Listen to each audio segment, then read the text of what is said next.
নমস্কার বন্ধুরা, আমি কোজাগরি আবারও চলে এসেছি তোমাদের কাছে একটা ভিডিও উপস্থাপন করতে। আজ আমি তোমাদের জীবনের আমূল পরিবর্তন ঘটানোর জন্য একটি ছোট্ট টোটকা ক্রিয়া তোমাদের সাথে শেয়ার করব, যা আমি আমার নিজের জীবনের সাথে প্রত্যেক দিন করে থাকি। প্রত্যেক দিন করার ফলে কিছু না কিছু মিরাকেল ঘটেছে অবশ্যই আমার সাথে। কী সেই মিরাকেল সেটা তো শেয়ার করতে পারবো না বন্ধুরা, কারণ সব কিছু সবার সাথে শেয়ার করা যায় না, যেহেতু এটা সোশ্যাল মিডিয়া। তাই জন্য তোমাদের সাথে আমি যেটা করি, যার ফলে জীবনে আমূল পরিবর্তন ঘটেছে, সেই ছোট্ট টোটকা ক্রিয়াটি তোমাদের সাথে শেয়ার করব। আরেকটি টোটকা ক্রিয়া শেয়ার করব, যার দ্বারা তোমার কর্মস্থলে তোমার প্রচুর নাম হবে, প্রচুর অর্থ লাভ করতে পারবে তুমি, চাকরি ক্ষেত্রে তুমি উন্নতি সাধন করবে, ব্যবসা ক্ষেত্রেও তোমার ভীষণ বড় উন্নতি হবে, বিশাল বড় সাফল্যতা অর্জন করবে তুমি জীবনে। কি সেই স্পেশাল দুটো টোটকা অবশ্যই তোমাদের সাথে শেয়ার করব বন্ধুরা।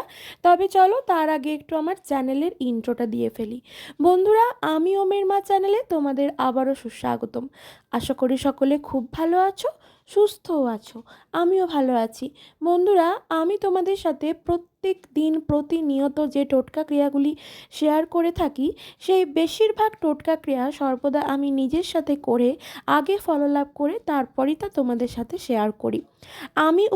আমি যদি উপকৃত হয়ে থাকি সেই টোটকা ক্রিয়া থেকে, আশা করি তোমরাও হবে।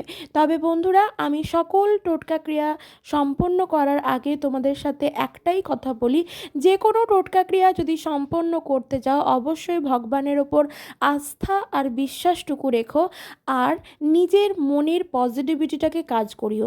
নিজের মনের পজিটিভিটিটাকে কিভাবে কাজ করাবে না, যখন তুমি টোটকা ক্রিয়াটি সম্পন্ন করছো, সেই সময় মনের মধ্যে এটাই রাখবে যে তুমি যাকে স্মরণ করে এই টোটকা ক্রিয়াটি সম্পন্ন করছো, সেই ভগবানের দ্বারা তুমি উপকৃত হয়ে গেছো। তুমি হবে এটা না, হয়ে গেছো। অর্থাৎ মনের মধ্যে এমনই পজিটিভিটিটাকে রেখে তোমাকে টোটকা ক্রিয়া সম্পন্ন করতে হবে। তো চলো ফার্স্ট যে টোটকাটা বলবো, যেটা জীবনে আমূল পরিবর্তন ঘটিয়ে দেবে, যেটা আমার জীবনের সাথে হয়েছে এবং প্রত্যেক দিন আমি ঘুম থেকে উঠে যেটা করি, সেই টোটকা ক্রিয়াটি বলবো। খুব সহজ সরল টোটকা ক্রিয়া, করতে আশা করি কারোরই অসুবিধে হবে না। বন্ধুরা, সকালবেলায় ঘুম থেকে ওঠার সময়, যখনই তুমি ঘুম থেকে ওঠো না কেন, ছেলেদের ক্ষেত্রে বলবো প্রথমে ডান পাটা ভূমিতে স্পর্শ করাবে, অর্থাৎ মেঝেতে রাখবে। আর মেয়েদের ক্ষেত্রে বলবো বাম পাটা ভূমিতে স্পর্শ করাবে, অর্থাৎ মেঝেতে রাখবে। ছেলেদের ক্ষেত্রে ডান পা, মেয়েদের ক্ষেত্রে বাম পা। প্রথমেই কিন্তু এইটা করতে হবে। তারপর দুটো হাতের তালু ঘষে সেটা নিজের চোখে সেই গরম ভাবটা দেবে, এবং তোমাকে প্রণাম করতে হবে তোমার যিনি ইষ্ট দেবতা, তোমার যদি দীক্ষা হয়ে থাকে, তো তোমার যিনি গুরুদেব তাকে স্মরণ করে তুমি তাকে সর্বপ্রথম প্রণাম করবে। তারপর তোমার মা বাবাকে প্রণাম করবে। তারপর তুমি যে ভগবানকে মানো, সে কৃষ্ণ হতে পারে, কালী হতে পারে, শিব হতে পারে, বিষ্ণু হতে পারে, নারায়ণ হতে পারে, যে কেউ, তাকে স্মরণ করবে এবং প্রণাম করে তুমি বিছানা থেকে নামবে। তারপর তুমি সরাসরি চলে যাবে তোমার বাড়ির যেখানে তুলসী গাছ লাগিয়ে রেখেছো, অর্থাৎ তুলসী মঞ্চ তোমার যেখানে আছে, সেখানে সরাসরি চলে যাবে এবং এবং সেই তুলসী মঞ্চের দিকে, তুলসী গাছের দিকে তাকিয়ে মা তুলসীকে একবার প্রণাম করবে। এই ক্রিয়াটি বন্ধুরা তোমরা টানা 1 সপ্তাহ করে দেখো, তার আগেই তোমার জীবনে মিরাকেল ঘটবে। তোমার আটকে থাকা কাজ খুব ইজিলি হয়ে যাবে, যেটার কারণে তোমার জীবনের সকল সমস্যার সমাধান হয়ে যাবে। বন্ধুরা, এই ক্রিয়াটি পয়লা বৈশাখ অর্থাৎ নববর্ষ পড়ার আগে থেকেই শুরু করে দাও। দেখবে বছরের প্রথম থেকেই তোমার জীবনে সুখ সমৃদ্ধি ভরে যাবে। কোনো দিন তোমাদের অর্থের অভাব থাকবে না, অর্থ অন্ন কোনো কিছুরই অভাব থাকবে না। এমন কিছু মানুষ থাকে বন্ধুরা, যারা প্রচুর পরিমাণে কার্য করে যায়, কিন্তু যতটা পরিমাণ কার্য করে না, তার ফল তারা সেইরূপ পায় না। তাই বন্ধুরা, এই ছোট্ট টোটকা ক্রিয়াটা যেটা আমি স্পেশালি করে থাকি, তাই আমি তোমাদের সাথে শেয়ার করলাম। আমি ভীষণভাবে উপকৃত হয়েছি। বন্ধুরা, একটা জীবনে মানুষ কিন্তু সব কিছু একসাথে পায় হয় না। মানুষ যতটুকু পায় ততটুকু নিয়েই সন্তুষ্ট থাকতে হয়। কিন্তু কি বলতো, যখন আমরা অনেকটা পরিশ্রম করি, পরিশ্রম করার পর যখন আমাদের সেই কার্যের ফল আমরা ঠিকঠাক পাই না, তখনই আমাদের কষ্ট হয়। হ্যাঁ, মানছি, যদি আমার সামর্থ্য অনুযায়ী, আমার সাধ্য অনুযায়ী ভগবান যতটা আমাকে ফল দিল সেটাও যখন না পাই, তখনই আমরা একটু বেহাল হয়ে পড়ি। তাই বন্ধুরা, আমাদের কার্য আমাদের করতে হবে। কর্ম ছাড়া কোনো ফললাভের আশা আমরা করতে পারি না।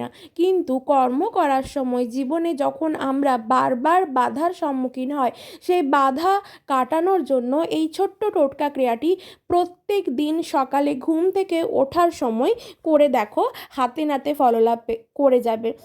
মাত্র 1 সপ্তাহ যখন তুমি কন্টিনিউ করবে না, 1 সপ্তাহ পর তোমার আপনার না এটা অভ্যাস হয়ে যাবে। কিন্তু বন্ধুরা, 1 সপ্তাহের মাঝেই, 1 সপ্তাহের আগেই তুমি কিন্তু তোমার জীবনের সঙ্গে মিরাকেল ঘটে যাবে, এটা দেখতে পারবে।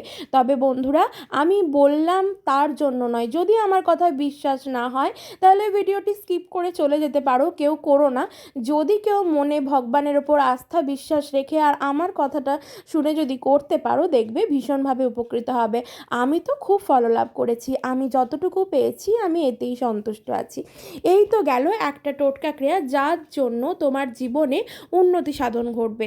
2 নম্বর টোটকা ক্রিয়া, তোমার চাকরি ক্ষেত্রে বলো বা তোমার ব্যবসা ক্ষেত্রে বলো, উন্নতি ঘটানোর জন্য, সেটা অর্থ বলো, নাম বলো, যশ বলো, সব দিক থেকে তোমার উন্নতি হবে। তোমার প্রচুর নাম হবে, প্রচুর অর্থ রোজগার করতে পারবে, তোমার নাম সুখ্যাতি হবে। তার জন্য কি করতে হবে বন্ধুরা, একটা কথা বলি, এটা পুরুষ মানুষদের ক্ষেত্রে, যেটা আমি আমার হাজব্যান্ডকেও সর্বদা বলে থাকি, সেটা হলো, তোমরা যখন শার্ট পরবে না, শার্ট যখন পরবে, যখন অফিস যাবার আগে বলো বা দোকানে যাবার আগে, অর্থাৎ ব্যবসা ক্ষেত্রে যাবার আগে যখন শার্টটা পরিধান করবে, শার্ট যেটা পরো, সেই শার্টের বোতামটা নিচ থেকে উপর দিকে লাগিয়ে লাগিয়ে যাবে, ওপর থেকে নিচের দিকে কিন্তু লাগাবে না। ওপর থেকে নিচের দিকে লাগানো হলো অধঃপতন। যখন আমরা ওপর থেকে নিচের দিকে কোনো কাজ করতে যাই, সেটা কিন্তু অধঃপতনের চিহ্ন বোঝায়। তাই বন্ধুরা, সর্বদা চেষ্টা করবে নিচ থেকে উপরের দিকে বোতামগুলো বা বাটনগুলো লাগানোর। এতে কি হবে, 5 দিন অসুবিধা হবে, 6 দিন অসুবিধা হবে, 7 দিন অসুবিধা হবে। তারপর যখন কন্টিনিউ তুমি এই ক্রিয়াটি করবে না, তোমার নিজেরই সুবিধে হবে বা অভ্যেস হয়ে যাবে। যখন তুমি নিচ থেকে আস্তে আস্তে করে উপরের দিকে বাটনগুলো লাগাতে থাকবে, অর্থাৎ বোতামগুলো লাগাতে থাকবে, তখন তুমি জানবে তোমার কিন্তু কখনোই অধঃপতন হবে না। তুমি সর্বদা উন্নতির পথে সাধন করবে, আর সর্বদা তোমার প্রচুর নাম হবে, যশ হবে, সুখ্যাতি হবে। সেটা চাকরি ক্ষেত্রে বলতে পারো বা ব্যবসা ক্ষেত্রে বলতে পারো।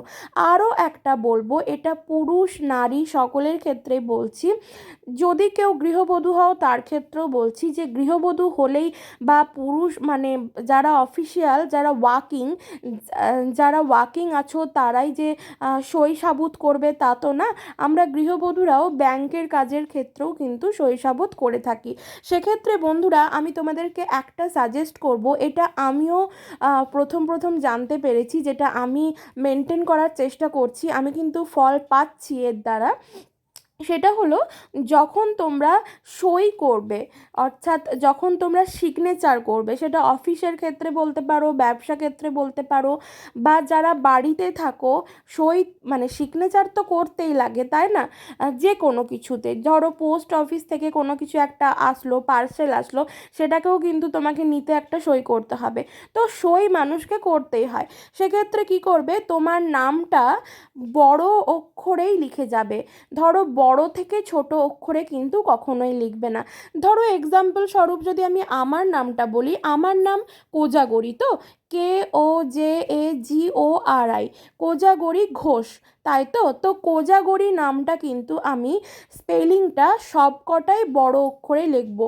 KOJAGORI, এটা পুরোটাই বড়োভাবে লিখবো, ছোট লিখবো না। কে লিখলাম বড়, তারপরে সব স্মল লেটারে লিখবো, এটা কিন্তু করবে না। এটা সরাসরি সর্বদা বড় অক্ষরে রাখবে, ক্যাপিটাল লেটারে রাখবে, এবং তার নিচে যে লাইনটা টানবে সেটা সবসময় নিচ থেকে ওপরের দিকে টানবে, একটু ব্যাকা করে নিচ থেকে ওপরের দিকে নিয়ে যাবে, কখনোই সোজা সমান্তরালে লাগবে না বা ওপর থেকে নিচের দিকে টানবে না।